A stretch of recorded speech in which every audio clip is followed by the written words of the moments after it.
Good afternoon and welcome. I am Michael Rogers.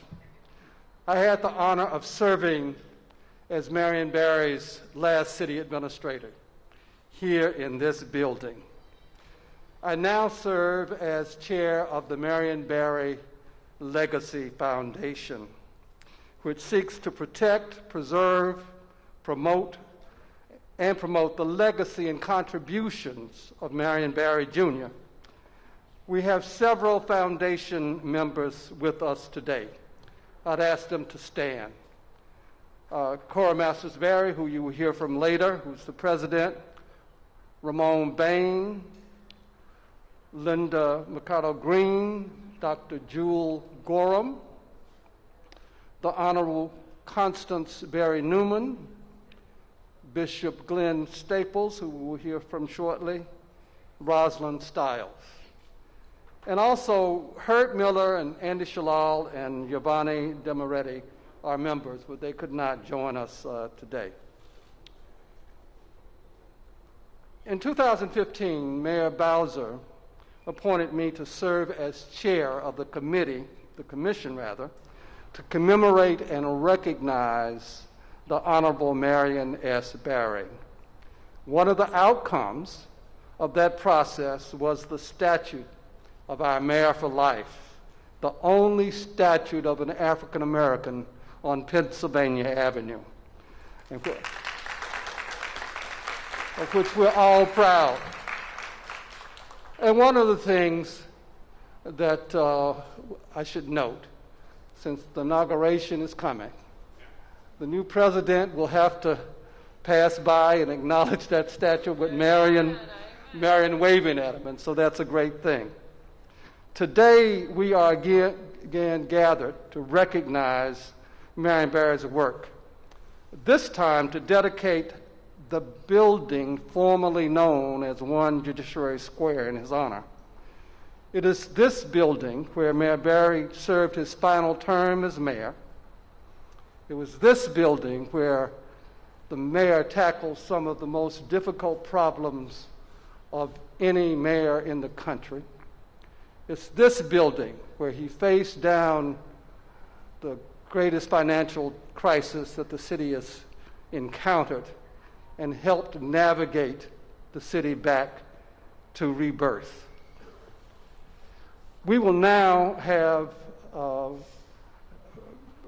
Pastor Bishop Glenn Staples come forward, the Temple of Praise, to deliver the invocation for the occasion. And he was Marion's pastor, Bishop Staples. How you doing? God bless you. It is good to be here today, to be able to dedicate this building to my dear friend, former member and great mayor of the District of Columbia. It's befitting that his name is on the building. We had talked about trying to put his name on streets and things of that nature, parks and things of that nature, but I think a building is more befitting because it stands. Irregardless as to what may happen, come or go, this building will stand. We want to pray and dedicate this building to him as of now. Bow your heads with me, please. Father, we thank you for the life of your servant who served this city the way you wanted him to. We pray, oh God, now that you would allow everything in this building to represent him. The stairs, God, the floor, the building, the walls, we dedicate, oh God, to you. We ask you, oh God, to bless his name. You said in your word, you would make our name great. You've done that for him, and we praise you for it.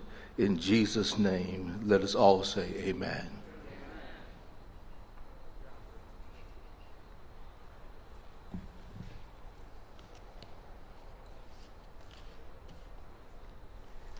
It is my honor to present to you a lady that some call the other MB.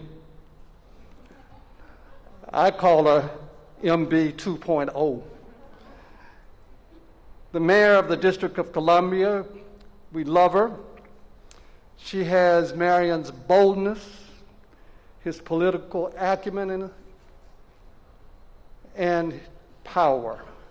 She has demonstrated the same love of our city as he did. She's a stand-up leader, and she stands up for statehood.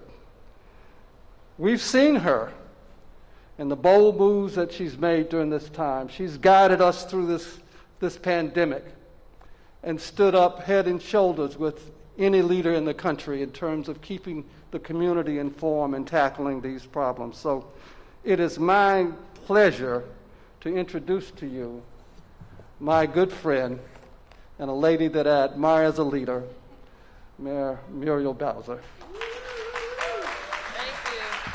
Well, good afternoon, everybody.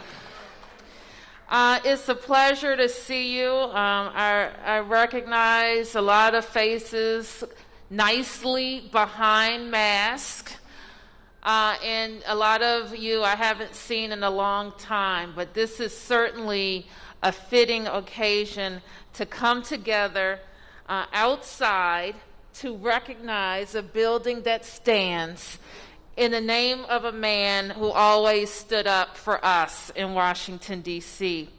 I want to thank you, Bishop Staples.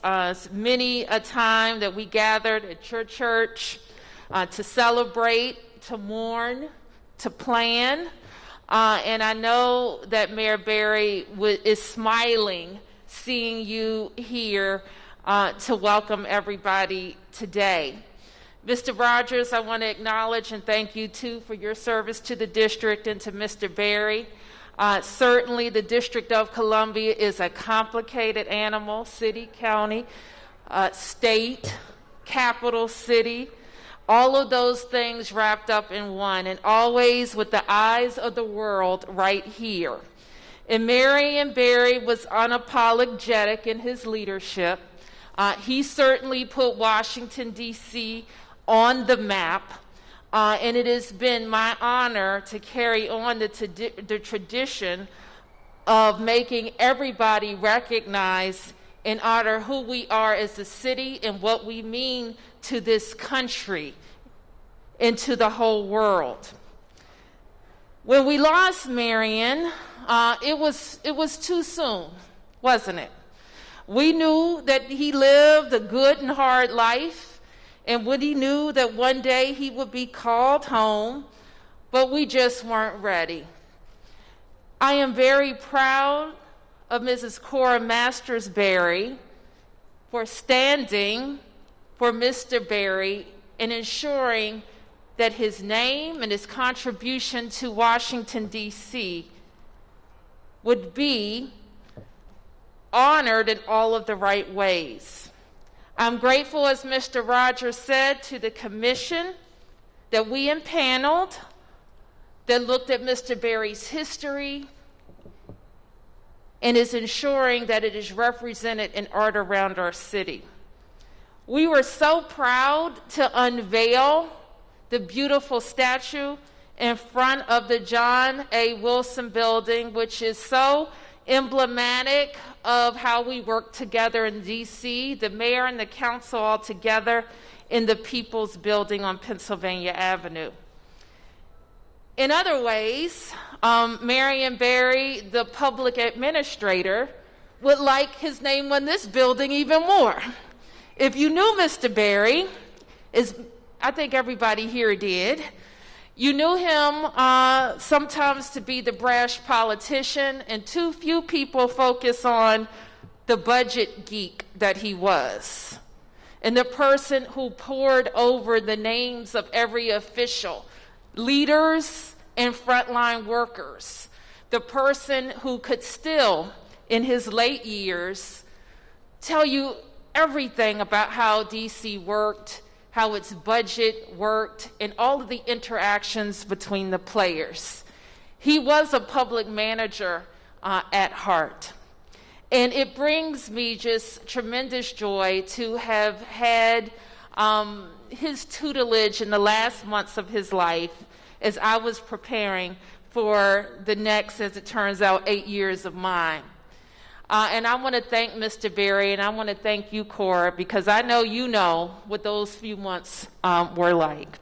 And I know, too, that Chairman Mendelson has been intricately involved in the naming of this building and presenting the legislation to the council that I signed into law. And today we will celebrate that accomplishment. Thank you, everybody.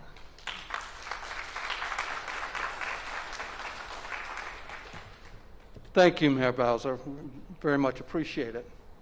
The legislation for the Marion S. Barry Jr. Building Designation Act of 2019 started with Council Chairman Phil Mendelson. Although the chairman is unable to attend today, he has a hearing on the comprehensive plan. He's represented by his legislative staff. I think I saw Mike Battle here. Thank you, Mike.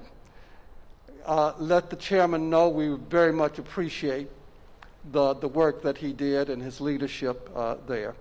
We are very pleased to have representing the council after its unanimous vote on this act, council member at large, Anita Bonds, who herself has a long history with Marion Barry, going back to the days in the streets and in the administration, and who herself is a tireless public service. Ms. Councilmember Bonds.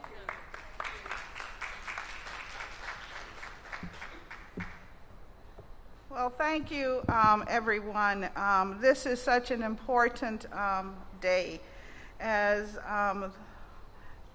the mayor has indicated, we, the council, made a determination to move forward in many different ways to honor the legacy of Marion Barry, Mayor for Life.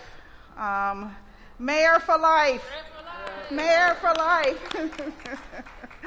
As many in the community would refer to him. So to Cora, a friend, and to Reverend, whom I've heard you preach, and I know how important your temple was to Marion Barry. He talked about it a lot at the council. And to Mike, whom he adored, and of course to the mayor that he said, Anita, I told her, get out that pad and pencil and write down everything I say. And this is when the mayor was running for the important office. He was very profound, as many of you know. Frank Smith knows, and I'm calling you by your first name because we're family here. We're family, and I know that many carry important titles, especially none greater than our mayor, Muriel Bowser. But Marion was a person of the people. That's how I met him. Some will recall what is written in history about Marion Barry, how he came to the city, you know, as the SNCC director, saw some of the many issues we were facing in the 60s and began to change that. Yes, that was Marion Barry. It was Marion Barry bigger than life because he focused his attention on those who were forgotten and those that had been left out of what government was doing. And that is how I remember him living his life. I did not know him or know of his past, and I remember going home after meeting him after Walter Fauntroy convened a meeting indicating to my husband, I don't know him. He had these green overalls on, and he had these folk who said, you know, he was getting rid of all the rats in the community, etc. And that was through his work with Pride. And for those who are listening who have no sense of DC, who are new residents, it's important that you know about this person and why so many who have lived long-term here in the city recognize him and celebrate his sterling qualities. It is very fitting that we dedicate this building today. We have, and we will have other monuments, I'm sure. It's great that he is on Pennsylvania Avenue and he'll wave to anyone who comes by. But it's more important for those who don't have a sense of memory as to what he did and what he stood for, to have an opportunity to learn more about his history. You can read little snippets in various books. Some of it is accurate, and I can say that as one who lived. I was the staffer who had a little index card, and everyone that he met, I was to write that down. Then at 11 p.m. each night for him, he would call and he would say, "Okay, Anita, we're going through these names." And he would give me not just his impression, but he would tell me how that person related to an organization or service delivery. My job was to do the connection. So that's how I remember him. I had just a few things I wanted to very quickly say, and that is the lesson that we're receiving today in history through this dedication. I will quote in the words of one of my neighbors, and she said, "We can never..." Okay. Okay, sorry.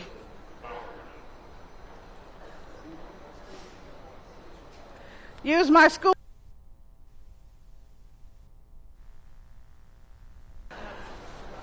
Now? All right.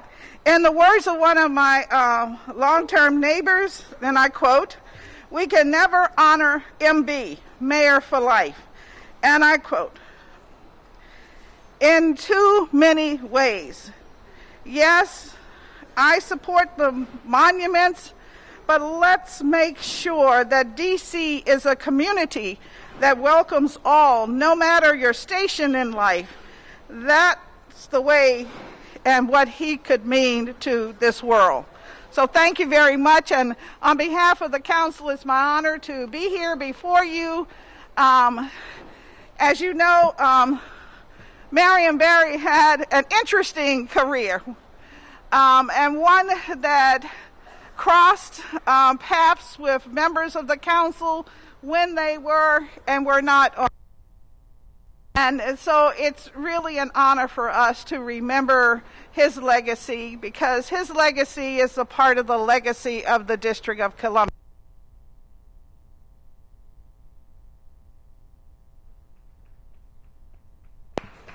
Thank you, Council Member. I'm not sure this is on. It's on? Okay. Thank you, Council Member. Now it is my pleasure to bring forward a lady who was the wife,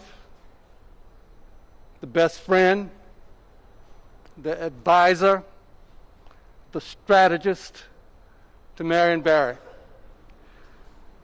She was the First Lady of the District of Columbia.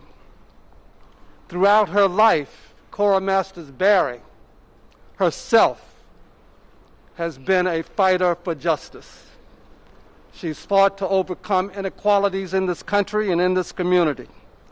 She is the CEO of the Recreation Wish List Committee, which founded the Southeast Tennyson Learning Center in Ward 8.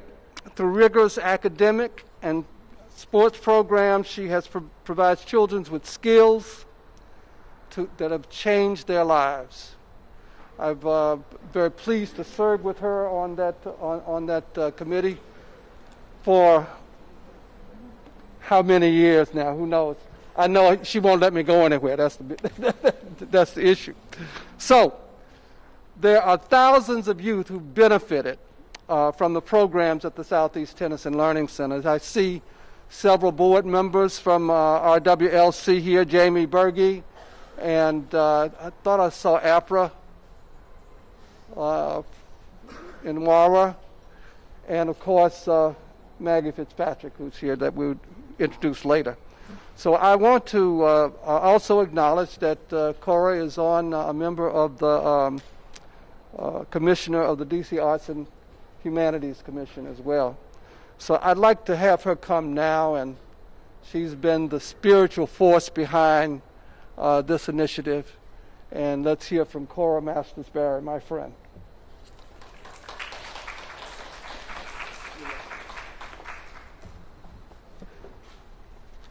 We didn't forget you, Ramon. Ramon's on the RWLC board. I saw her sending messages to Michael. He didn't see her. Oh, okay. That too. Okay. So thank you. What a glorious day. This is about a week before the anniversary of Marion's death. He died 2014, November 23rd. So this, I think, is a fitting homage to anniversary of his death. I don't know what else you want me to do with this, Ramon. One thing about it, though, he's smiling and he's proud that when we call his name, we think about his love for the city and his commitment to serving its residents. And as I was sitting here, I was reflecting on Marion's historic forthcoming comeback to be mayor when we went on Capitol Hill right after he was sworn in. You know, that visit you have to do, Mayor Bowser. Yeah, you have to go and say yes, thank you, no, thank you, we want our money. One of the senators from the Deep South said, well, Mayor Barry, you did something only Lazarus could do, which is come back from the dead. And that he did. Well, that did happen. So I'm very happy to be here. I'm glad that the City Council under Chairman Mendelson saw fit to do this. He told me on January, Martin Luther King's birthday, 2018, he was going to introduce this legislation. And that was on a Monday. And then Tuesday he did. And then the following January, 2019, they passed it. So I want to thank him again. I want to thank all of the members of the council that were there, that voted for it. You were there, Steele Jack, so thank you very much. I'm also thinking about the time I spent here every day for 4 years. My car would park right there. I'd get out, go up the elevator, go to the 11th floor and do what we thought we were doing, which we were trying to do, which was the people's business, do what we could to serve the city. And in doing that, on that journey, there's at least two people here that served Marion in this building. One was Ramon Bain, who was his press secretary, and I think Linda Boyd Warden was his director of communications, and of course Michael was his city manager. So we had quite a little thing going up on the 11th floor. I look up there all the time and I say, if people only knew. But also we had A. Scott Bowden, who was supposed to be here, who was also on the board and helped a lot with the wish list committee as well as the Marion Barry Legacy Foundation. And I look and I think about this building. This was the birth home of the Recreation Wish List Committee. Now, that might not mean a lot to you, but to me, that was like, my baby was born here. And what was born out of the Recreation Wish List Committee was the what? The Southeast Tennyson Learning Center. So it all started here. This is also a building where I served as the chair of the Race for the Cure for many, many years. I worked with the Kennedy Center to bring more cultural programs to there. You know, everywhere I'm going, I'm pushing for my people, so don't be surprised. I wasn't having teas and kissing babies, y'all. That just wasn't my personality. And also was able to cut the ribbon on a bookstore that had nothing but women authors. I always remember that of all the things that I did. So this has a special meaning and a very significance for all of us. But I also think about the mayor, Mayor Barry. Michael talked about a few of the programs or some of the things that happened while he was here, but my recollection that stood out in my mind, he came into office in '95 and doubled the summer jobs program. That was one of his first things. And when he died, the first act, other than signing a paper that said she would swear to uphold the Constitution of the United States in the District of Columbia, Mayor Bowser, first official act was to name the summer jobs program the Marion Barry Jr. Summer Jobs Program. So we're just going to continue to promote Marion's legacy. I want to thank everybody that's here. I appreciate you.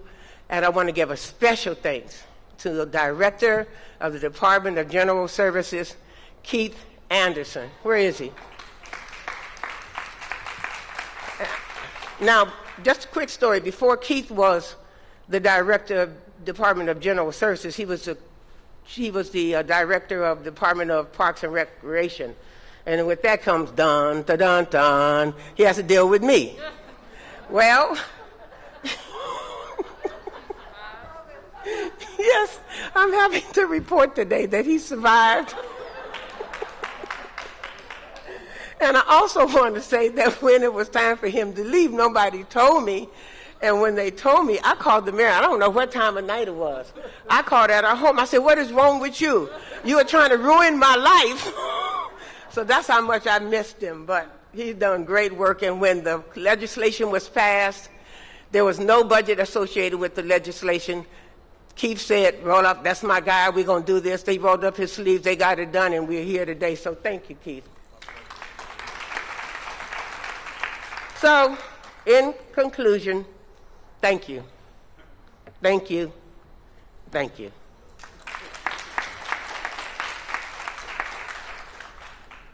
Oh, I'm sorry. I always do this. Michael noted that I'm on the Arts and Humanities Commission. I have some of the members here. The chair, Keith Kendall, Kay Kendall. Coming in soon, Maggie. Gretchen Warden, Natalie Hopkinson. Thank you. I'm sorry. Very good. So you already heard about our dynamic leader of the Department of General Services and how helpful he has been. I don't need to say much more in presenting him to you, except this is a man who's an outstanding public service who gets the job done. And we want to thank you. So please come forward, Keith. Thank you so much for the kind words, former City Administrator Rogers. And yes, Mrs. Barry, I'm still smiling. Good afternoon, everyone. So, Madam Mayor, First Lady Cora Masters Barry, members of the Marion S. Barry Jr. Legacy Foundation, and esteemed guests, today is a good day. It is my honor and privilege to lead DGS, whose mission is to build, maintain, and sustain the District of Columbia's real estate portfolio. And today, on behalf of my diverse workforce, many of whom received their first summer job or internship because of the programs that Mayor Barry created, including myself, are honored to provide the new signage that will be unveiled here today in one of the most iconic buildings in D.C. government's real estate portfolio, 441, or as some may call it, OJS.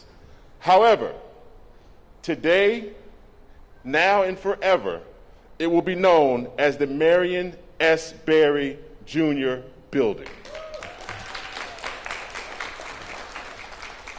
Shortly after Mayor Bowser signed the act last spring, DGS began work on the design to develop the new signage and floor covering, which you will see in very shortly. And on behalf of the mayor and DGS, I hope you are pleased with the outcome, as this project was truly an act of love for my entire team. So I want to thank my portfolio, capital construction, and external affairs teams at DGS, as well as Columbia Enterprises, for their work on this historic project. As a native Washingtonian, I'm inspired by the building and the hope that generations to come will continue to learn about Marion Barry and his contributions to D.C. and the residents he served. Thank you, everyone. Thank you, Keith. This is a great moment. But while it's a great moment, there's more to come. There's been a partnership established between the Marion S. Barry Jr. Foundation and the Commission on Arts and Humanities. The purpose of this partnership is to develop a mural that will cover the expanse of this lobby that will represent the span of the career of Marion Barry and the development of this great city. It's about the people, the places, the buildings, the monuments, the programs that have developed in this city, this great city, over the last 40 years, really, over the spans of Marion Barry. So this committee that we formed in partnership with the chair, Kay Kendall, of Arts and Humanities, and the executive director, Haran Siddiqui Bahan. I hope I got that right. We formed a committee, and it contains, and raise your hand, Ramon Bain, Mike Battle, Jack Evans, Commissioner Maggie Fitzpatrick from Arts and Humanities, Latoya Foster, Lauren Glover, Finus Jones, Cora Masters Barry, of course, Jeanette Mobley, the Honorable Constance Barry Newman, Frank Smith, John Stokes, and Commissioner Gretchen Wharton. So we will be meeting over the next couple of months, discussing what pictures best represent the span of time and the growth and development of this city. I think it's going to be an exciting project, and we're going to end up with a mural in this lobby that the citizens of this great community will be proud of, and people can come in and see, just how it all happened over a period of time and the great leaders that made their contribution here. Before I end, let me recognize Reggie Van Lee, part of the Recreation Wish List Committee, the executive producer of Blacks and Wax. You've seen that. We've had a couple of presentations, right? Absolutely. So I want to thank all of you for being here today. This is a great occasion. And at this time, we will, Mr. Stokes, where are you? You ready? Okay. We will unveil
shirt. The Marion Barry Foundation has produced some T-shirts as part of the commemoration of Marion's contribution. And it says, "I got my first job from Marion Barry in the history. And I got my first summer job from Marion Barry, okay? Those are two of the issues. So they're over there, and we'll be, as we say, hawking these at every opportunity. Mm-hmm. I just want to say the emphasis for this is, if I walk out of my house for 5 minutes, somebody's going to walk up to me and say this. Everybody, how many people got their first summer job from Marion Barry? Okay, so didn't think anything about it. There are a gazillion T-shirts out there with Marion Barry, and that's fine. But nobody has this, so we trade. What is it? Trademarked. Yeah. That expression, we got it patented. Right. So instead of people saying that, they can just what? Point to the T-shirt, and it helps the foundation. So yeah. Thank you all for coming.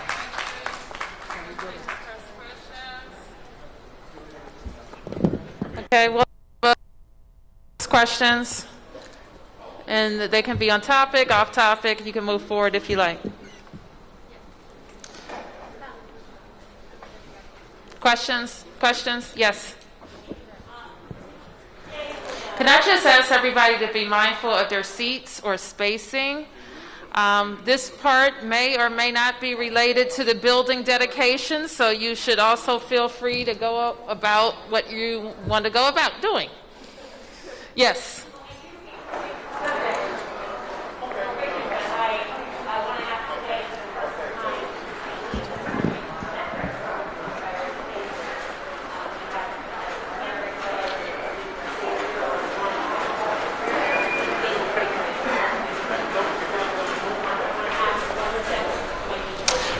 Sure. So the question was in reference to our dashboard that we report every day, and that one of the metrics out of, I think, about a dozen has gone in to the red, which we are hoping to get all of them in the green.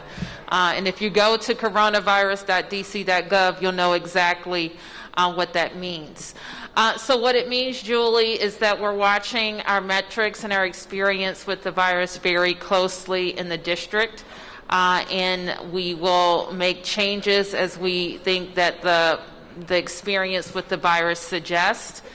There's one of many metrics that we're following and that DC Health follows, and they use all of those metrics to make recommendations to me.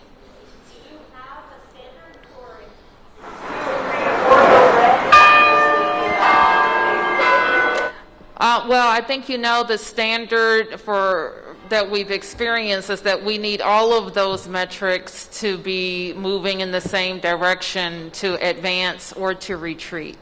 And so we're looking at those metrics. That's not to say that Dr. Nesbitt will review them and say, look, Mayor, this is my recommendation at this stage. Do you think that as we head into the fall and winter, we need to increase our restrictions? We may. Yes. Mayor, you see that the police are going to be shutting down streets here in the district, I guess, starting tonight, and no parking on certain streets.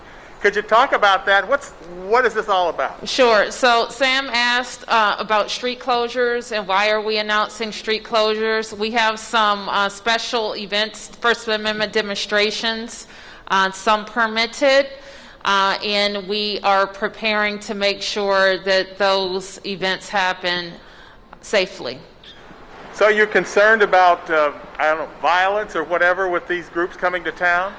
We're concerned about making sure that we have safe First Amendment demonstrations. Do you know what groups are coming? How many? I'm going to ask Dr. Rodriguez to speak to that. Thanks for the question, Sam. So in terms of the number of groups that we're currently tracking, it's about a dozen, but they're very small. So I don't want anyone to think that we're talking about large numbers of folks. Very small groups of people from about a dozen groups will be in the district. So, are they on both sides of this issue? I know a lot of this has to do with the election. Yes, they're on both sides of the political spectrum. And small, how would you characterize that? Well, I think about a dozen. Yeah, that's how I characterize small. A dozen groups. a dozen groups, but a dozen in each of those groups.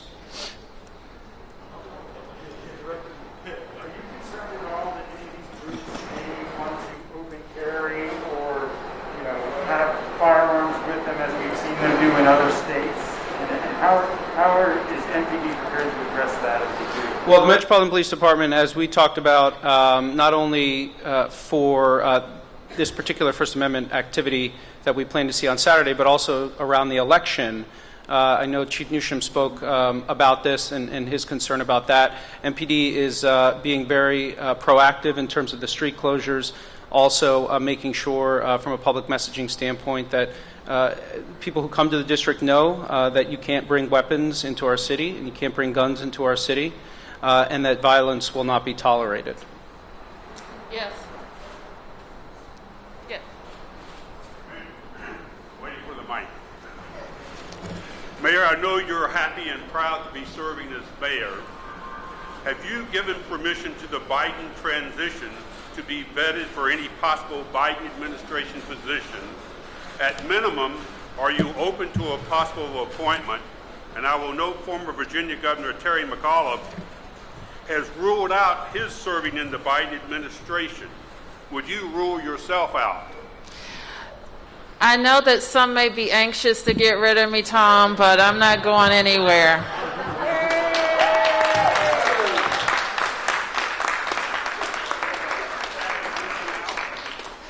I am not being vetted. I have not been asked, and it is, of course, my great joy. And people, kid me, or they think I'm kidding when I say I have the best job in Washington. But really, the impact that we can make with this government, 13 council members, a mayor, elected attorney general, our congresswoman, we can go from idea to implementation in less than a budget season.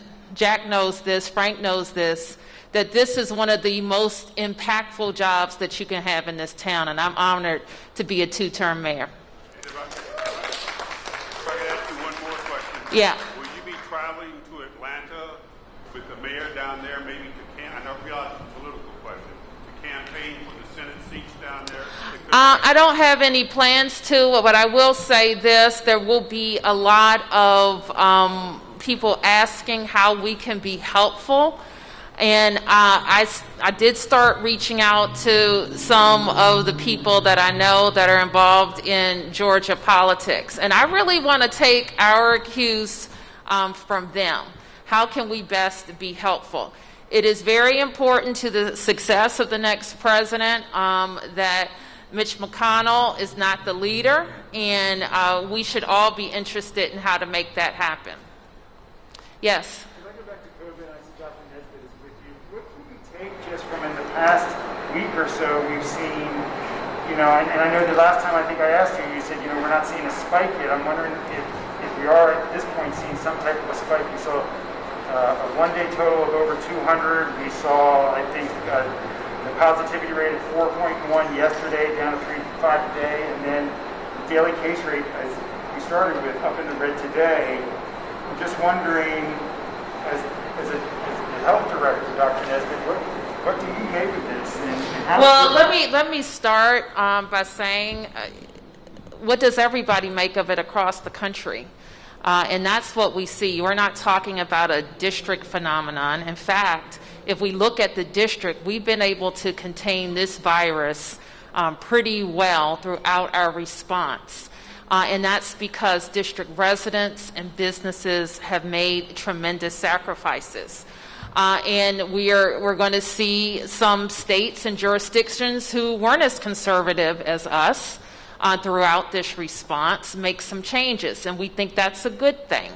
And so we have to all be reminded of all the advice that we have been providing over the last several weeks.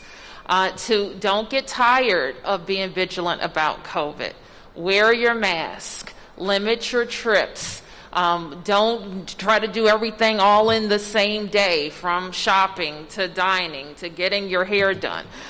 Be mindful of small gatherings.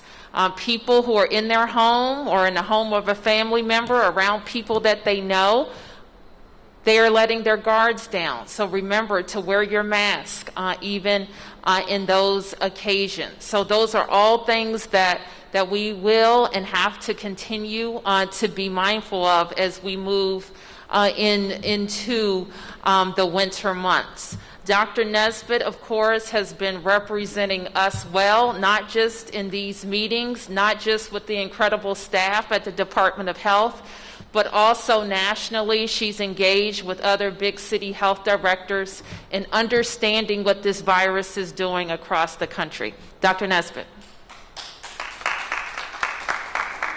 So, thank you, Madam Mayor. We continue to follow and observe trends, and we've talked a lot about what our concerns are for the fall and winter months. And some of that has to do with change in weather, drawing more people in indoors.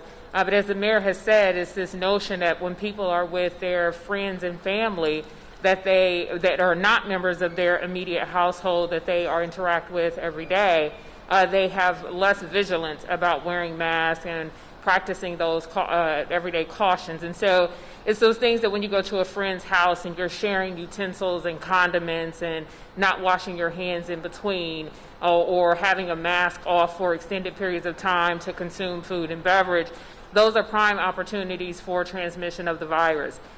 We also know that the 18 to 40-year-old population have become, during the summer months, and continue to be key drivers of transmission in our communities. Some of that is because they don't have symptoms. Some of it is because they have symptoms for a period of time that are very mild, and they don't consider them or recognize them to be symptoms of COVID. And in the past couple of days alone, where we have seen increases in cases in the district, about 45% of those cases were in that 25 to 40-year-old population. So we really want to make sure that group understands, even if they are underestimating what the virus can do to them, or they consider themselves to be on the end where they will have just a mild form of disease and won't end up in the hospital, that's not a risk that we want them to take. Not a risk we want them to take for themselves, because you don't know what the virus will do to you if you contract it. You don't know if you will end up in the hospital with a severe form of the virus on a ventilator and possibly die. And we also know that young people interact with people over the age of 65 who are at risk of severe illness and an increased risk of death. They interact with people who have a chronic health condition. They interact with them as providers of services in our hospitality industry. They interact with them as providers of services in our healthcare facilities. And many of them have multi-generational households that they live in and intergenerational families. So it's critically important that young people do not underestimate what it means for them to be the primary transmitters of the virus in this country, and that they limit the amount of risk that they are taking, and that they reduce the likelihood that they are going to be spreading this virus throughout our communities, not only in the district, but across the U.S. Has your contact tracing team revealed any super spreader events in the District of Columbia? A lot of people are trying to connect, the celebrations on Saturday after the election was called with some of the high numbers we're seeing now. Is it too soon? Well, one, is it too soon to connect that Saturday to these numbers? And then my original question, have you seen any super spreader events? So I would say, one, yes, it's too soon to connect anything from Saturday to these numbers. What I would say is that we are closer to 2 weeks out from the Halloween time period, where we believe that people were celebrating, and some people may have been celebrating in a traditional sense, having small gatherings or going to certain venues or social activities where they are doing what is common across the U.S., spending time in households and indoor gatherings. About 50% of people who report a social-related activity are reporting that, about 50% of people who are reporting a social activity are saying that they're in groups of 5 to 10, so these small gatherings. But 60% of people who are reporting a social activity are saying that social distancing or mask wearing wasn't adhered to. So people aren't wearing a mask, they're letting their guard down, even in these intimate settings. Only 10% of people who are reporting going to a social event are saying that there were more than 50 people. at that event. So this really is a concept or construct where folks who are out in these social environments or attending a social-related event are more in these smaller, intimate settings where social distancing and mask wearing is not adhered to consistently. Yes.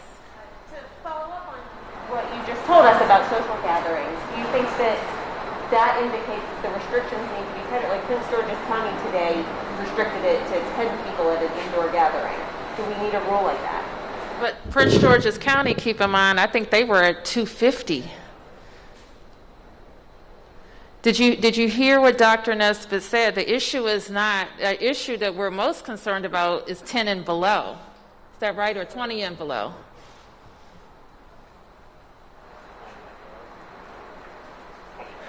Thank you, everybody. Thank you.